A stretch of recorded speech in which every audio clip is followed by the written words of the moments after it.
Welcome back, ladies and gentlemen, to the Elder Scrolls V Skyrim's Special Edition. My name is Camel, and today we are going to acquire and inspect the unique bow, namely Auriel's bow, or Auriel's bow. An ancient Aedric, or possibly even Anuic artifact that draws from Ethereum itself. We'll also cover the Sunhallowed Arrows and the Bloodcursed Arrows, as well as their powers can only be unlocked when shot with Auriel's bow. A timestamp for the bow and the arrows can be found down in the description, along with links to my social media and to my other Skyrim Special Edition guides. Be sure to check them out. And if you are following this guide on the Skyrim Standard Edition, you will need the Dawnguard DLC installed to acquire these items. So to get Auriel's bow and the Sunhallowed and Bloodcursed Arrows, we'll need to be on a quest called Touching the Sky. It's part of the Dawnguard DLC's main quests, and it will begin after you read the Elder Scrolls. After doing so, we'll be put on the quest Touching the Sky, and will be led in search of Auriel's bow, which will lead us here. Come forward. You have nothing to fear here. I am Knight-Paladin Gelebor. Welcome to the great Chantry of Auriel. This cave is a temple to Auriel? Auriel, Halkosh, Akatosh, so many different names for the sovereign of the Snow Elves. Snow Elves? You're a Falmer. I prefer Snow Elf. The name Falmer usually holds a negative meaning to most travelers. Those twisted creatures you call Falmer, I call the Betrayed. I imagine you know why we're here. Of course, you're here for Auriel's bow. Why else would you be here? I can help you get it. But first, I must have your assistance. What type of assistance do you need? I need you to kill Arch-Curate Vyrthur, my brother. Kill your brother? Why? The kinship between us is gone. I don't understand what he's become, but he's no longer the brother I once knew. It was the Betrayed. They did something to him. I just don't know why Auriel would allow this to happen. What exactly did the Betrayed do? They swept into the Chantry without warning, and began killing everyone without pause. Didn't you fight back? The Chantry was a place of peaceful worship. I led a small group of paladins, but we were no match for the Betrayed's sheer numbers. They slaughtered everyone, and stormed the inner Sanctum, where I believe they corrupted Vyrthur. You don't even know if he's alive. He's alive. I've seen him, but something's wrong. He never looks as though he's in pain or under duress. He just stands there and watches, as though waiting. He's waiting for his Uber Eats, undoubtedly. Okay, so we need to kill his brother Vyrthur. So we'll need to come to the Forgotten Vale. If you don't know how to get here, don't worry, it's part of the quest Touching the Sky, and you'll be there about 10 minutes after this conversation with Gelebor. Now, towards the end of the quest Touching the Sky, we'll be led up to the inner sanctum of the Chantry of Auriel. If you are unfamiliar with it, just follow through the quest and you'll be here in no time at all. As soon as you walk through the doors, be on your guard as many enemies lie in wait. Make your way through to the back of the sanctum, where the hallways will cease and frozen ice-walled caverns will form. Keep following the path deeper and deeper. We'll soon come out into this hallway, follow it through and out into the throne room. Here there are again many enemies that we'll have to fight, but more pressingly, we can find one of the last living Falmer or Snow Elves, Arch-Curate Vyrthur, the brother of Knight-Paladin Gelebor. Did you really come here expecting to claim Auriel's bow? You've done exactly as I predicted and brought your fetching companion to me. Wait, is he talking about me? Which, I'm sorry to say, means your usefulness is at an end. Now get ready for a fight, as these frozen Falmer will unfreeze and attack you. An impressive display, but a wasted effort. You delay nothing but your own deaths. Watch out! He's pulling down the ceiling! Again, get ready for another fight, as more frozen Falmer will unfreeze and attack you. This has gone on long enough. Where'd you come from? And once again, get ready for another fight, as not only will more things unfreeze, but he will summon more frozen things to fight you. Once that's done, prepare to see a Snow Elf go Super Saiyan. No! I won't let you ruin centuries of preparation!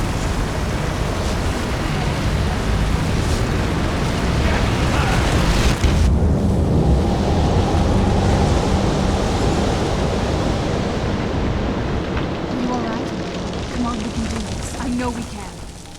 He's up there on the balcony. Come on. Head up to the balcony and confront Vyrthur. Enough, Vyrthur. Give us the bow. How dare you? I was the Arch-Curate of Auriel, girl. I had the ears of a god. Until the betrayed corrupted you. Yes, we've heard this sad story. Gelebor and his kind are easily manipulated fools. Look into my eyes, Serana. You tell me what I am. You're a vampire? But Auriel should have protected you. The moment I was infected by one of my own initiates, Auriel turned his back on me. I swore I'd have my revenge, no matter what the cost. You want to take revenge on a god? Auriel himself may have been beyond my reach, but his influence on our world wasn't. All I needed was the blood of a vampire and his own weapon, Auriel's bow. The blood of a vampire. Auriel's bow. It was you? You created that prophecy? A prophecy that lacked a single final ingredient. The blood of a pure vampire. The blood of a daughter of Cold Harbor. We're waiting all this time for someone with my blood to come along. Well, too bad for you. I intend on keeping it. Let's see if your blood has any power to it. What trickery is Where'd this? you come from? Of course, prepare for a pretty hard fight, the goal of which is to slay Vyrthur. You can also shout him off the edge, but that's a little bit less poetic. Or maybe it's more poetic, who knows. Once he has fallen, you can loot his corpse for the unique Ancient Thalma armor set, which I do have a guide for if you feel so inclined to learn about it. Then head to the Way Shrine and speak to Knight-Paladin Gelebor. So the deed has been done. The restoration of this Way Shrine means that Vyrthur must be dead, and the betrayed no longer have control over him. The betrayed were not to blame. What? What are you talking about? He was a vampire. He controlled them. A vampire? I see. That would explain much. Deep inside, it brings me joy that the betrayed weren't to blame for what happened here. Why? Because that means there's still hope that they might one day shed their hatred and learn to believe in Auriel once again. It's been a long time since I felt that way, and it's been long overdue. My thanks to both of you. You are welcome. You risked everything to get Auriel's bow, and in turn, you've restored the Chantry. I can't think of a more deserving champion to carry it than you. If you wish to learn more about the bow, or obtain Sunhallowed Arrows for it, I'd be more than happy to help. You've but to ask. Walk inside and grab the bow. And before we check it out, we'll learn a little bit about it, and then have a look at the arrows first. So, what can you tell me about Auriel's bow? The bow was said to be carried by Auriel himself into battle against the forces of Lorkhan in ancient and mythic times. Its craftsmanship has no equal anywhere within Tamriel, and possibly beyond. What can it do? The bow draws its power from Aetherius itself, channeling it through the sun. Therefore, when an arrow is loosed from the bow, it produces a magical effect very similar to being burned by fire. Sounds powerful. That's actually only a fraction of its potential.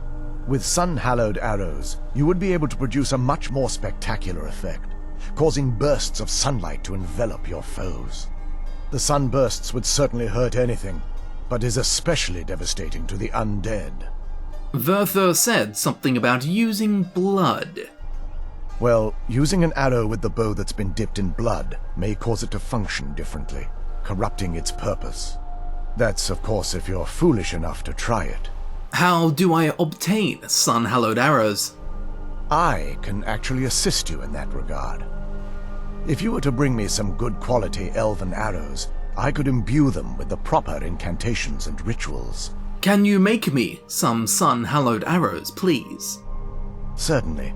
I can only do 20 at a time, but I see that won't be a problem in this case. Now you can come back to Gelebor at any time and get Sunhallowed Arrows, although he can only do 20 at a time.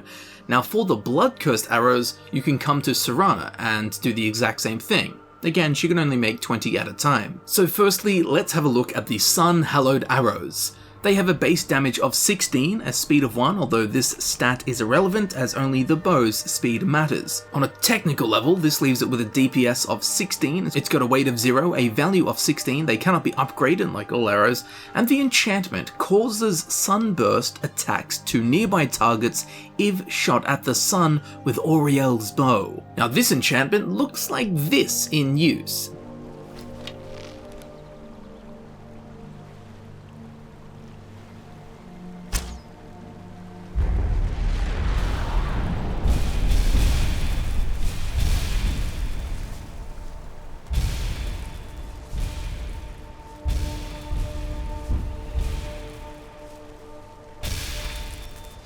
Beaming down rays of the sunlight, dealing sun damage to all in the area. Not only will this damage your enemies, but it can also damage neutral and friendly characters, so make sure not to use this ability in cities or towns. Its effect is similar to the Stormcall Shout. This effect will only activate if the Sunhallowed Arrow is shot at the sun from Auriel's bow. When it is aimed at the sun, the screen will glow a bright yellow color, letting you know that's where the sun is, as sometimes, if you're behind a hill, behind some trees, or if it's cloudy, it's very hard to tell where the sun is. Now you can shoot these arrows from other bows, however they will just act as normal arrows, except they also have a second effect that does not require Auriel's bow. This is that they cause an explosion of sun damage where they land, and also cause sun damage to a target if it is a direct hit, as you'll see throughout this video. How much damage this does is unknown, as it's not listed anywhere, but it isn't much. Physically, the arrows are visually similar to the elven arrows that are needed to create them, with a grey shaft instead of a golden one, and the fletching alternating between grey and white.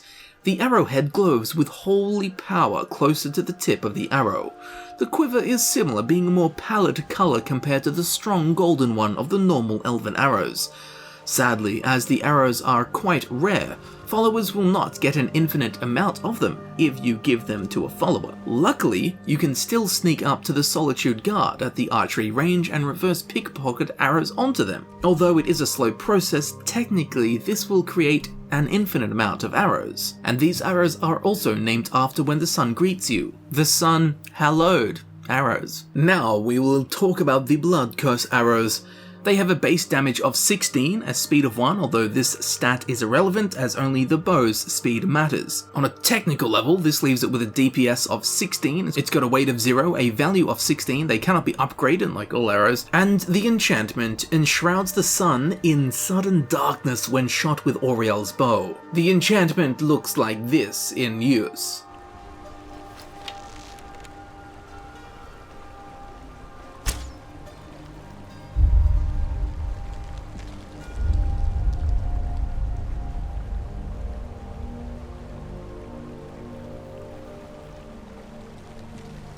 Enveloping the sun in a darkness. When a blood-cursed elven arrow is shot at the sun from Auriel's bow, it will blot out the sun for a single day. This special effect only occurs when the arrows are fired from Auriel's bow. When fired from any other bow, they will behave like normal arrows.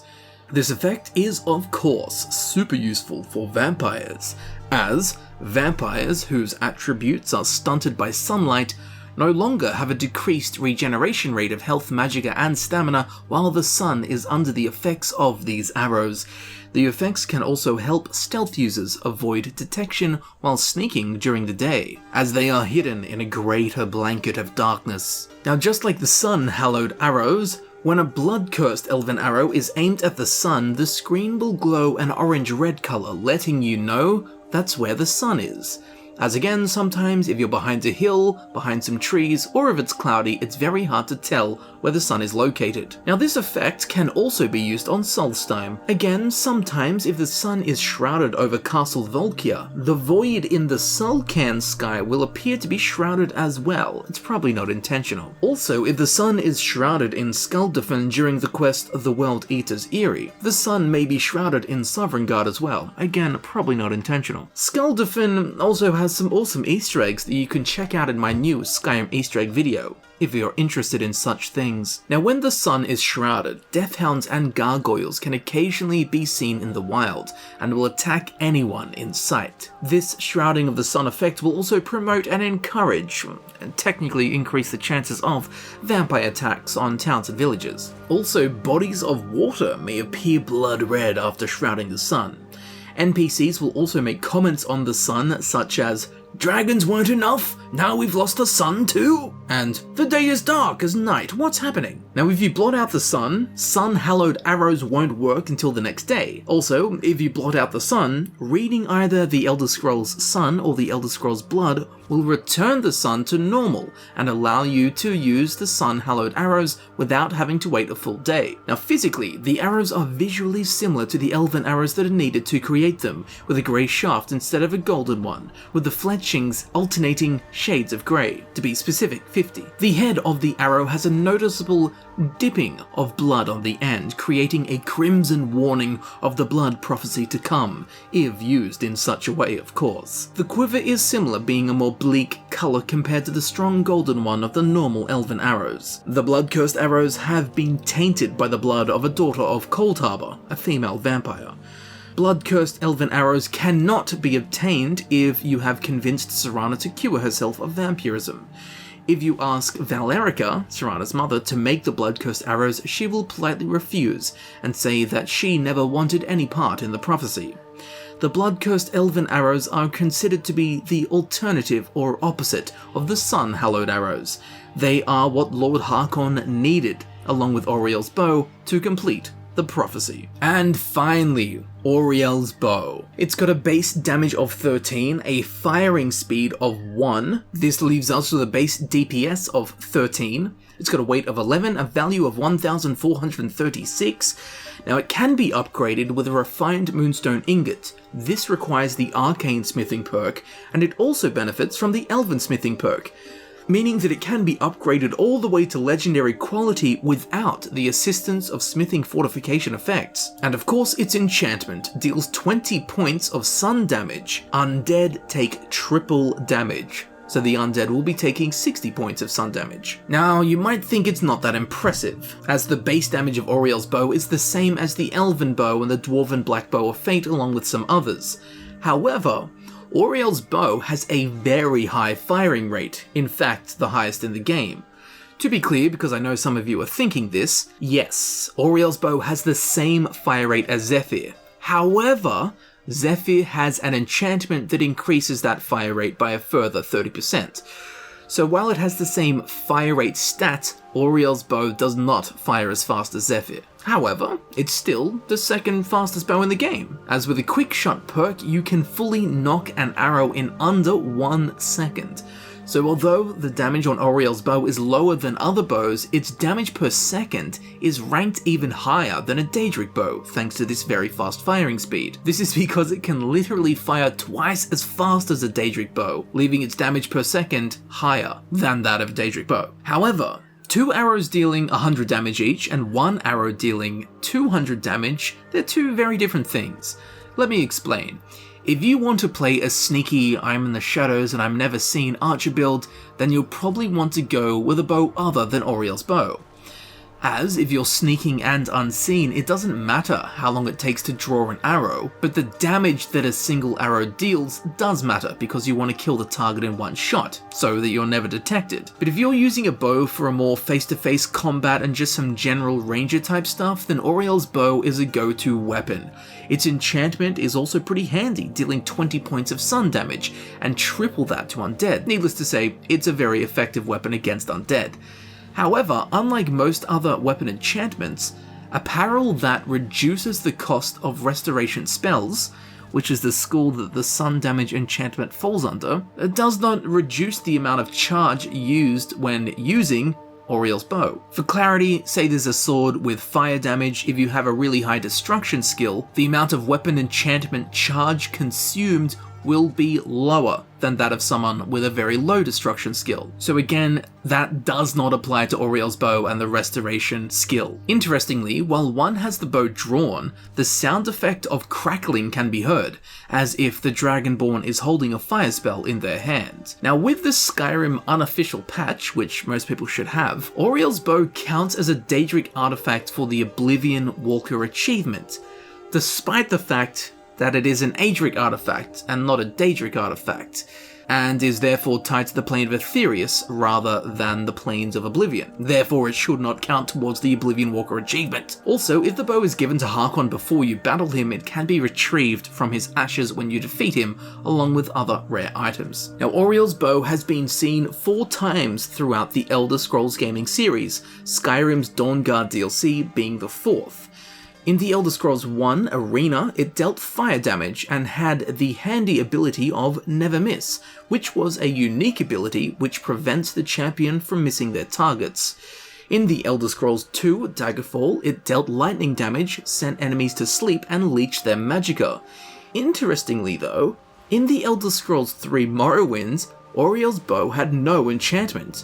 The only noticeable thing about it was that it, and I quote, smelt of ash yams. Doesn't really sound like an epic item at all. But it is, as we'll soon discover, as we'll now discuss the cool and mysterious artifact's lore. So in the Elder Scrolls universe, there are 2 primal forces, Padme, who is change, and Anu, who is stasis.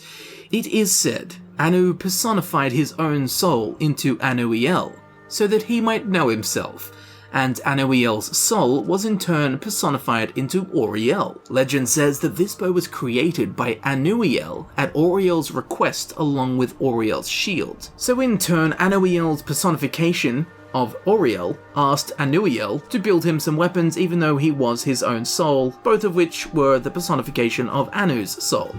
It's all very simple stuff. Now Auriel's bow along with Auriel's shield, which I do have a guide for if you want to check it out, were built so that Auriel could use it in his campaign against the forces of Lorkhan during the Elnofe Wars of the Dawn era.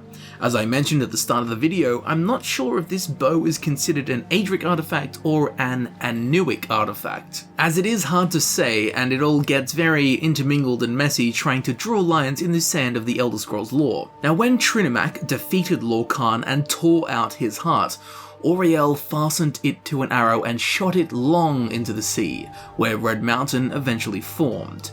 So Auriel's bow actually had a part in the creation of Red Mountain. Like many artifacts of Tamriel, the bow has life and personality of its own, and does not feel bound to its user.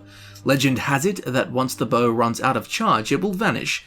However, as observed in Skyrim, this appears to be untrue. So all in all, be sure to go and grab Auriel's bow, and have plenty of fun giving your enemies sunburn. So here it is, Auriel's bow in action.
There you have it, ladies and gentlemen, I've been Camel and this has been my guide for the unique bow known as Auriel's bow. I do hope this video helped you out, and if it did, you'll be very interested in checking out my other Skyrim Special Edition guides that I've already done. Links to them can be found down in the description. Now down there in the description you can also find links to my social media. Be sure to follow me on Twitter and Instagram. If you'd like to support the channel in a more personal way, you can become a heroic patron on Patreon. As I'm sure you know, all of my time and energy goes into making these videos that I create for you to enjoy, so your support is most appreciated and welcomed in any and all forms. So thank you very much for watching, thank you for supporting the channel, and I will see you very shortly in the next video. I'll see you there soon.